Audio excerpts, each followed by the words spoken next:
Si on continue à faire comme on a toujours fait, on obtiendra les résultats qu'on a toujours eus. Si vous avez regardé la vidéo dans laquelle j'explique d'où vient la sécurité hors des sentiers battus, vous connaissez déjà cette maxime. Si vous avez regardé celle sur les 20 différences d'approche qui la composent, vous savez aussi que pour déplacer les planchers de verre, il faut réunir tous ces réglages ensemble et cohérents. Voyons comment construire et mettre en service cette horlogerie de précision. Au XIXe, pendant que Napoléon Bonaparte déroulait ses campagnes terrestres, l'Angleterre conquérait le monde par les mers. 2 siècles après, on mesure toujours la puissance anglo-saxonne qui en a découlé. Ce que je veux dire par là, c'est que la première approche de changement de culture qui échoue, c'est l'approche par campagne. Par campagne, j'entends des opérations décidées au gré des budgets annuels, des revues de direction, des suites d'accidents graves ou des diagnostics partiels. Bref, des impulsions pleines de bonnes intentions, mais trop ponctuelles, décousues.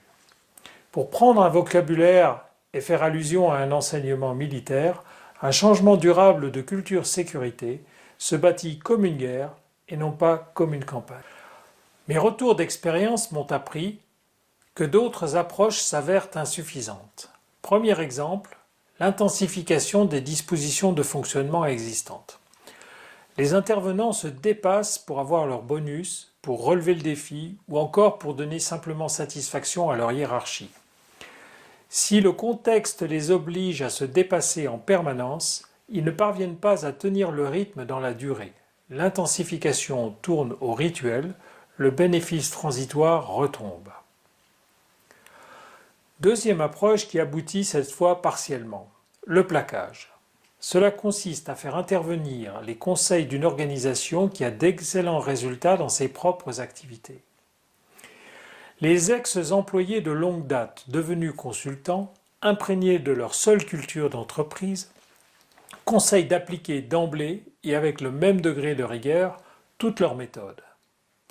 Mais comme la culture interne, le métier de chaque entreprise est différent, la greffe prend mal. Si le discours et le sentiment de savoir perdurent, l'avancée concrète reste modeste. Cette approche souvent coûteuse en frais directs l'est encore plus en frais généraux. Le traumatisme d'échec qu'elle laisse derrière elle nécessite parfois de laisser passer 10 ans avant de pouvoir retenter l'aventure avec une crédibilité suffisante auprès des employés. Troisième approche qui aboutit brièvement, le gourou. Un meneur charismatique, bien appuyé par l'actionnaire ou une direction convaincue, provoque un changement tangible. L'appropriation générale, rapide à la faveur d'un enthousiasme communicatif, n'est cependant pas assimilée dans les ramifications de l'organisation. Dès que le pilier disparaît, ou dès que le degré de support de la direction change, les résultats repartent à la hausse. Quatrième approche aux résultats limités, la mise en place d'un système de management de la sécurité.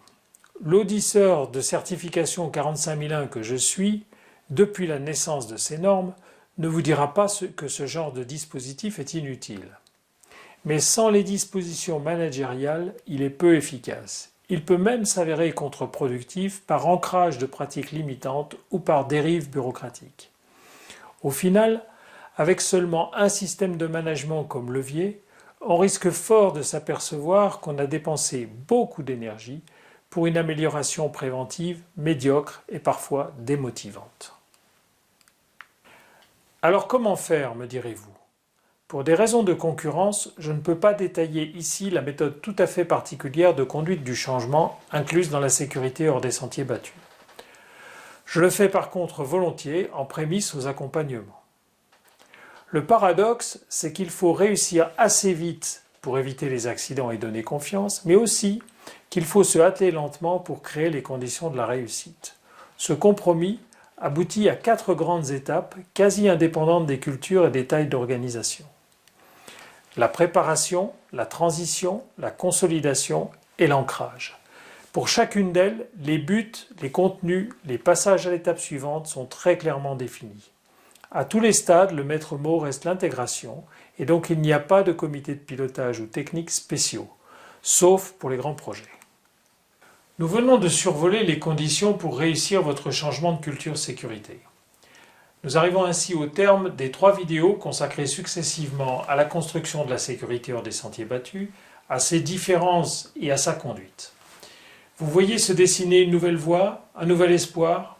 Suivez le conseil de Goethe. Ce que vous rêvez de pouvoir faire, commencez-le. L'audace a du génie, de la puissance et de la magie. Sur le site www.declés.fr, vous trouverez mon CV, nos références, des témoignages de clients et d'autres informations sur nos compétences, nos prestations, formations en ligne, livres, logiciels QSE. J'espère que ça vous incitera à utiliser le formulaire de contact, à moins que vous ne préfériez classiquement le téléphone ou le courriel pour organiser visio ou webinaire de découverte détaillée de la méthode. Merci pour votre attention.